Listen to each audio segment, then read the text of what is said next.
செஞ்சுக்கிட்டு இங்கே யாக்கோபு என்ன செஞ்சிட்டாரு, உண்மையை ஒத்துக்கிட்டார். நான் ஏசா இல்லைப்பா, நான் யாக்கோபுப்பா அப்படின்னு சொல்லி உண்மையை ஒத்துக்கொண்ட பிறகு தேவன் அவரை ஆசீர்வதிக்கிறாரு.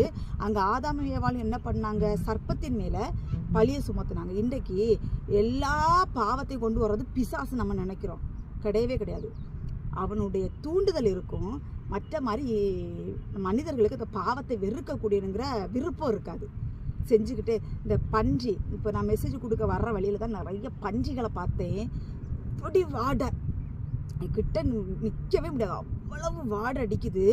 ஆனால் அந்த பன்னிகள் எல்லாம் என்ன செய்யுதுன்னா அந்த வாடைக்குள்ளே, அந்த சாக்கடைக்குள்ளே கடந்து அசிங்கங்களை தின்னுட்டு கிடக்குது. இதே மாதிரி தான் அநேக மனிதர்களின் ஆட்கள் இருக்கிறாங்க. பாவம்னு தெரியும், வெளியில் வர மாட்டாங்க. அசிங்கன்னு தெரியும், வாடன்னு தெரியும், அதெல்லாம் செத்த கிரியைகள்னு தெரியும். ஆனால் அதை விட்டு வெளியில் வர்றதுக்கு அவர்களுக்கு விருப்பம் இல்லாது இல்லை. இந்த ஆதாம் ஏவாள் என்ன பண்ணா,